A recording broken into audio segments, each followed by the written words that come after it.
দেশের বিভিন্ন অন্যায়ের বিরুদ্ধে বিধানসভার একটাই এমএলএ মুখ খোলেন, তিনি হচ্ছেন ভাঙড়ের আইএসএফের বিধায়ক নওশাদ সিদ্দিকী। বর্তমান যে ইস্যুটি নিয়ে গোটা পৃথিবী উত্তাল, আরজিকর ডক্টর পড়ুয়াকে ধর্ষণ করে খুন, তার আসামিদের যোগ্য শাস্তির দাবি চাওয়ার পাশাপাশি আবু সিদ্দিক হালদারকে ঢোলা থানার আইসি রাজদীপ সরকারের দ্বারা নির্মম অত্যাচারে মৃত্যু, হরিয়ানায় সাবির মল্লিককে আরএসএস দ্বারা পিটিয়ে খুন, মহারাষ্ট্রের পরিযায়ী শ্রমিক সোমনাথের রহস্যজনক মৃত্যুর প্রতিবাদে একটি প্রতিবাদ সভা রাখা হয়েছিল অল ইন্ডিয়া সেকুলার ফ্রন্টের তরফ থেকে।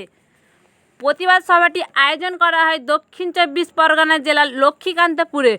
উক্ত সভাটিতে উপস্থিত ছিলেন বিধায়ক নওশাদ সিদ্দিকী, দক্ষিণ ২৪ পরগনা জেলার সভাপতি মালেক মোল্লা মহাশয়, মন্দির বাজার ব্লক সভাপতি মহিদুল ইসলাম, কুলপি ব্লক কমিটির সদস্য বেলপুকুর অঞ্চল সম্পাদক জুলফিকার মোল্লা, বিশিষ্ট নেতা ও কর্মীগণরা।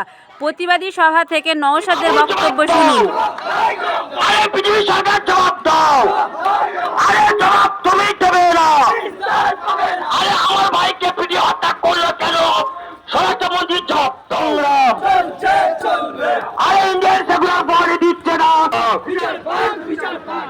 ইন্ডিয়ান সেকুলার ফ্রন্ট দিচ্ছে না, আবু সিদ্দিক হালদার বিচার পাক।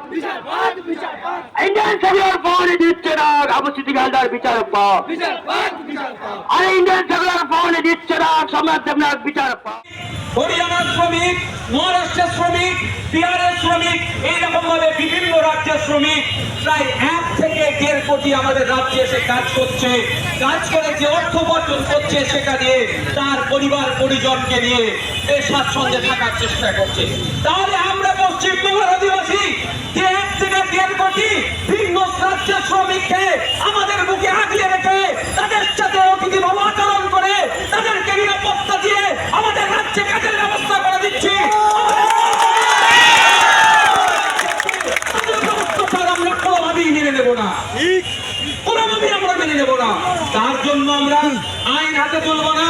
আমি আমার রাজ্যের অপদার্থ মুখ্যমন্ত্রীকে বলতে চাই, আমরা যেভাবে আমাদের প্রশাসনকে দিয়ে আমাদের রাজ্যে যে সমস্ত শ্রমিকরা এসে কাজ করছেন তাদেরকে নিরাপত্তা দিচ্ছি, ঠিক একইভাবে ভিন্ন রাজ্যের মুখ্যমন্ত্রীদের সাথে আমাদের রাজ্যের মুখ্যমন্ত্রীকে অবিলম্বে মিটিং বসতে হবে এবং সেই রাজ্যে যে সমস্ত বাঙালি শ্রমিকরা আছে তাদের নিরাপত্তা।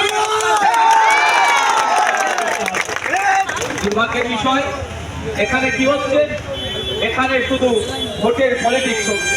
ক্ষমতায় থাকতে হবে কি করে, অত্যাচার আমরা কোনোভাবেই মেনে নেব না, কোনোভাবেই আমরা মেনে নেব না।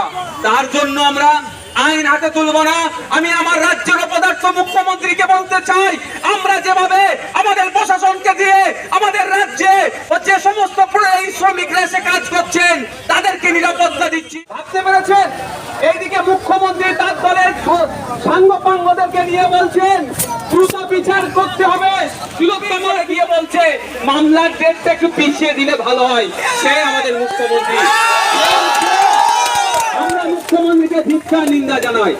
মুখ্যমন্ত্রী বলছেন তিলোত্তমার বিচার চাই, এইদিকে মুখ্যমন্ত্রী বাংলার জনগণের ট্যাক্সের টাকাকে কোটি কোটি টাকা খরচ করে সুপ্রিম কোর্টে কোন সময় 11টা, কোন সময় 13টা, 21টা, 22টা অ্যাডভোকেট দিচ্ছে, অর্থাৎ ধর্ষক খুনিরা যাতে লড়াকু চিন্তা ভাবনাকে পুলিশ জানিয়ে বলছি, আমার লড়াই করার শক্তি আরো আপনাদের যোগাচ্ছে।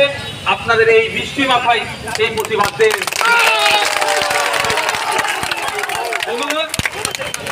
আমাদের আর অবকাশ নাই জানতে যে আমাদের বোন, আমাদের বেটি, আমাদের মেয়ে এক ডাক্তারি পড়ুয়া তিলোত্তমাকে কিভাবে সমাজে যে অরাজকতা চলছে তার সঠিক বা ন্যায় বিচার যাতে আমরা পাই, তার দাবিতে আজকে আপনারা রাস্তায় হেঁটেছেন, প্রতিবাদে সামিল হয়েছেন। বৃষ্টিতে আপনারা অনেকেই এসেছেন, সেই জন্য বেশি টাইম নেব না।